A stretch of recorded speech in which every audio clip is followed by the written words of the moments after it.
When did it all go wrong?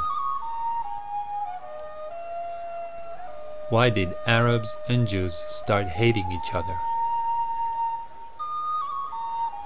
Is it because of Judaism? Is it because of Islam? Is it about oil? Money? Unlikely, as for over 1,300 years, since the very beginning of Islam, Jews and Muslims lived together in an unprecedented religious and cultural harmony in Palestine, North Africa, and Spain.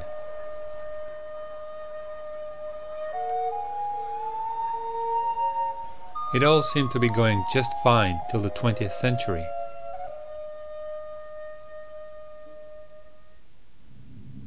But then something happened.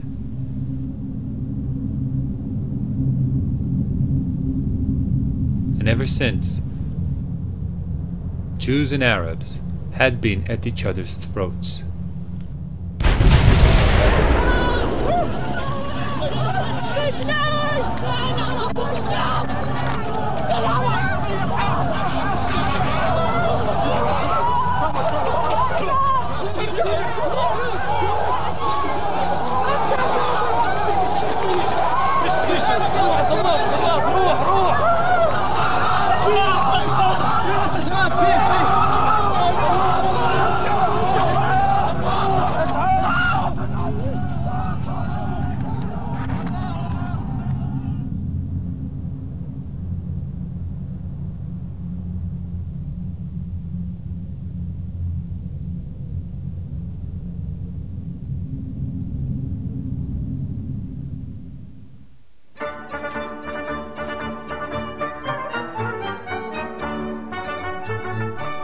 The little picturesque town of Basel, in Switzerland, have possibly something to do with how it all went wrong.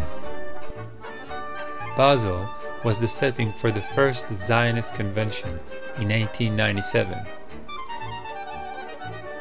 Zionism was a national Jewish revival movement that sought to unite all Jews in a national homeland. They just weren't sure where that homeland was. Up until 1897, there were all kinds of crazy ideas thrown into the air, like Uganda, Alaska, Madagascar, and other less exotic destinations.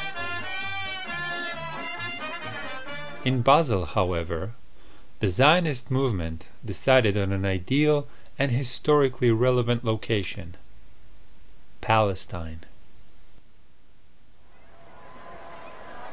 But what if the people who were already living in Palestine didn't want to have a national Jewish home set up in their country? The Zionists had some clear ideas about that problem from the very beginning. Theodor Herzl, considered to be the founder of Zionism, wrote in 1895,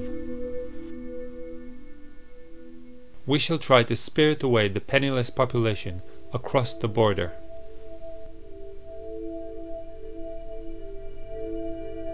Leo Motzkin, one of Zionism's most liberal thinkers, wrote, "The colonization of Palestine has to go in two directions: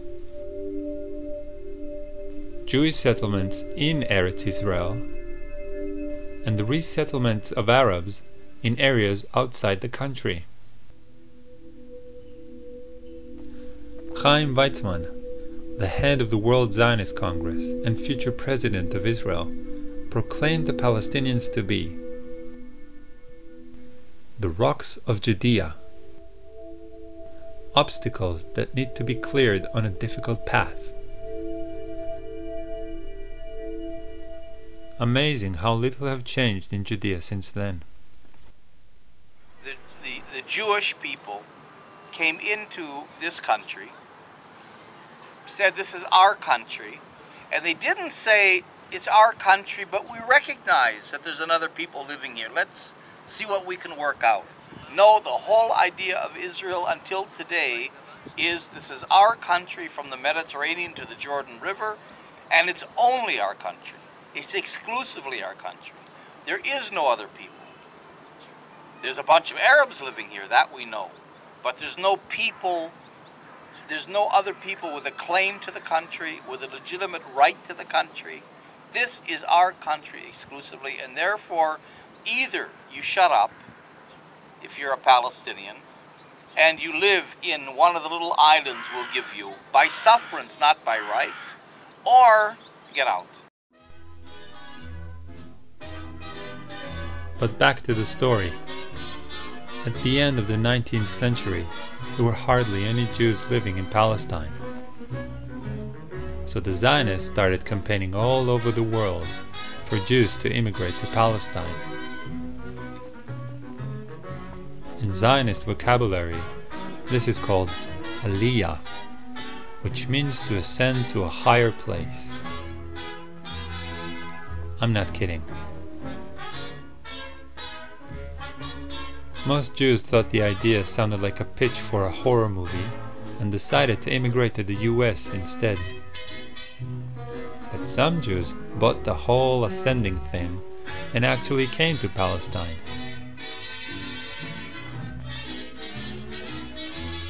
The Zionists also launched Operation Buy a State.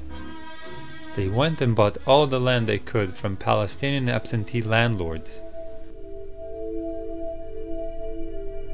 Once the land was theirs, they threw out all the Palestinians that were living on it.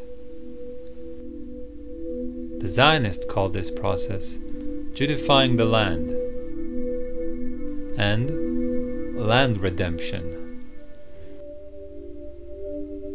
Terms that, surprise, surprise, are still being used in current Israel regarding government policies.